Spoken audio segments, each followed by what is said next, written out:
Hey, what's going on, guys? This is Anthony with themovieblog.com, and I'm back here with another video. This time I'm going to be doing a review on Jupiter's Legacy. Now, Jupiter's Legacy is another superhero film that stars a Superman analog. We're starting to really deep dive into non-Marvel and DC superhero worlds lately on television. This is the latest courtesy of writer Mark Millar. Now, if you're not familiar with the name Mark Millar, you're probably really familiar with his work. If you ever saw a little movie called Captain America: Civil War, he wrote that story. Well, at least the comic. If you've ever heard of Old Man Logan, also Mark Millar. Superman Red Son, also Mark Millar. He worked for Marvel and DC for years, but took to heart some advice from Stan Lee to create his own characters and worlds. But this one is still borrowing a little bit from the established DC and Marvel stuff, right? We've got Jupiter's Legacy starring the Utopian, who's a superhero, Superman analog, who's wrestling with the idea or the concept of his legacy on the world.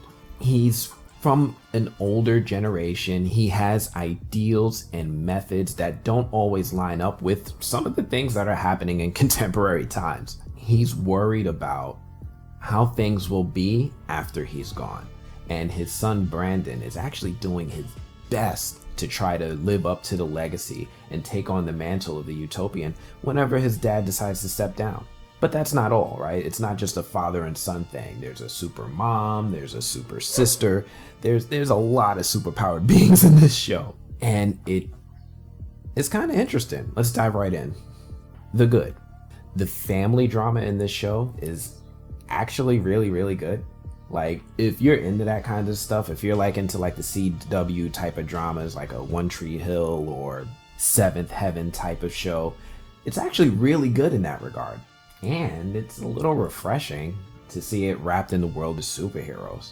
So there's that, right? And then there's also the fact that the acting is actually really, really good. We've got Josh Duhamel starring as the Utopian, aka Sheldon. Because really, Sheldon, he's like an older Superman, like I mentioned before. We've got our Superman analog. He's a little battle weary, he's a little tired, but he sticks to this code and this way of operating in life that he wants others to follow. But Josh Duhamel's not the only one, right? There's a lot of characters here who really deliver some really cool performances. We've got Leslie Bibb as Sheldon's wife, Grace, and we also have Ben Daniels as his brother, Walter. Heck, hey, honestly, Ben Daniels' performance might be actually one of my favorite performances in hindsight. The dialogue is also actually written really good. Like, we don't get stilted dialogue or scenes that go nowhere, right? Often with superhero films, they like to just put in these scenes where somebody just shows off a power or for some reason speaks to someone just to do some sort of fan service or something like that. We don't get any of that here. No filler.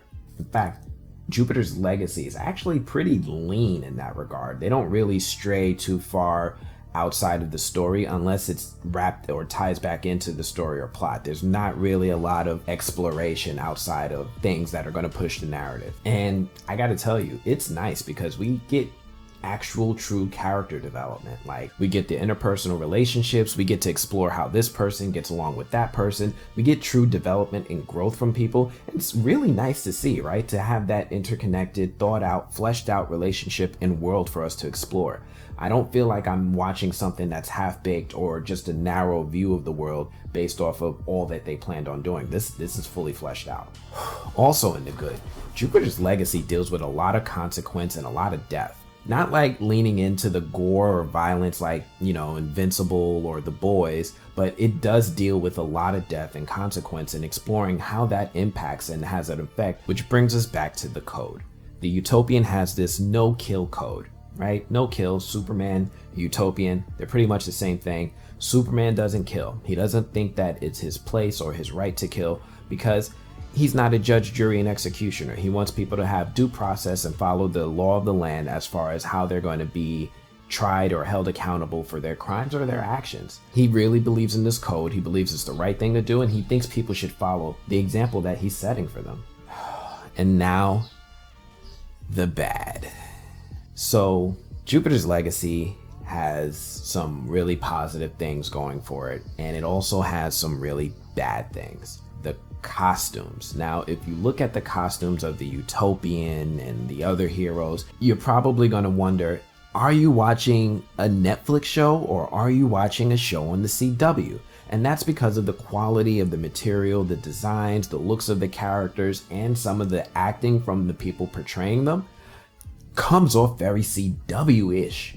And that's not a good thing. CW is great for what it is, but when I come to Netflix or HBO or movies or anything in general, I expect like CW to be that baseline, like here, you know, if you're going to do kind of what I want, right? This is the measuring stick, and then there's everything else that I really want. This is really where I'm going to invest myself. This is a TV show with a movie budget, and it takes that concept with everything that's good about that idea and everything that's bad about that idea and mixes them all together, and we get the actual results. Like it gets super cheesy, really cheesy. Like the inter-family drama, those interpersonal relationships that are really good, they're revealed to us or shared with us in like the typical ways. Like we actually get a family fight during Sunday dinner. Yes, superheroes do get together for Sunday dinner as well. And they eat just like regular folks, except they're not at all that regular. Throw in some superpowers, a super tantrum, and you've got the Utopians. I mean, the Union, the fam, whatever their names are, you've got them. Another thing to put down in the bad category is the pacing. The pacing is slow. So a lot of shows that I watch, they depend on the audience to finish the first episode before they drop the hook, right? Game of Thrones, you watch the first episode, it's not until the end of the first episode that a kid goes flying out the window and you're like, oh my gosh, I gotta watch the next one. Jupiter's Legacy takes a gamble, and it doesn't really reveal the hook until like the late second, mostly third episode. And when it does reveal the hook, you gotta understand, it's not like it's a drastic shift. It's not like we're going super speed now and things get better. It's like the equivalent of moving from a snail's pace to a tortoise. And probably the biggest standout thing that is going to go on the bad for a lot of people is the action. Like the fighting is whack. I don't know how else to say it. The fighting is whack. Like, I hope we were going to get some good stylized fighting. I don't know what I was hoping for. I've been spoiled. Things like John Wick, Zack Snyder's Justice League, the Marvel shows. I get a little spoiled with some of the action. This disappointed me. This whole fighting scene with Black Star and the Teen Titans and the Union and whatever that group is called. That whole thing was like, oh my gosh, this is supposed to be like such an important scene in the series that we revolve and revisit this scene so often, and they didn't make it interesting to watch. It's like really deflating. I think that if this scene had been choreographed a little bit better, if there was a lot more better action to it, when we started revisiting this moment and revisiting these scenes to dissect it for further examination by the characters, it would have been more enjoyable. But they really dropped the ball here by really not taking the time to make this an interesting action sequence, and I'm really disappointed about that. Now, it's not to say like every hero show has good action. The Boys has notoriously bad action, but at least it has like this sense of humor to make and combat that bad action. It's tongue-in-cheek. Jupiter's Legacy doesn't have that humor going for it. It's not like Jupiter's Legacy doesn't have any humor, but it's not the same, and it doesn't take away from the disappointment in this sequence. Overall opinion, I gotta admit, the final episode, the last episode, really changed my opinion on the series as a whole. That final episode does there's a big reveal, and it shows and highlights the nuances of the writing that I didn't pay close enough attention to, and it does actually encourage revisiting some moments or scenes from earlier episodes just to catch on to the little details that add up to that big reveal at the end. It's actually really good reveal that I really enjoy. Like, for a while I was wondering if this is the same Mark Miller that I knew and loved that created Old Man Logan and Empress and Reborn. Is this the same guy? Because I never read Jupiter's Legacy. The problem is that Jupiter's Legacy just honestly doesn't do enough to make you interested in investing in the characters. To this day, I still have to Google the names of the groups, the heroes, the Utopian. You know, I know him as Sheldon and his son is Brandon, but my lack of investment in their superheroics actually makes me uninterested in their side characters too. right? Brandon can't measure up to his dad. For those of us who have watched Invincible, this is kind of familiar, in which Brandon is more inexperienced hero who kind of gets his ass kicked a lot. Like, the villains like to talk smack about it to him too. Paragon, the opening thing, he got beat up and got lit up with jokes immediately as she proceeded to whoop his ass Vincible style. Vincible.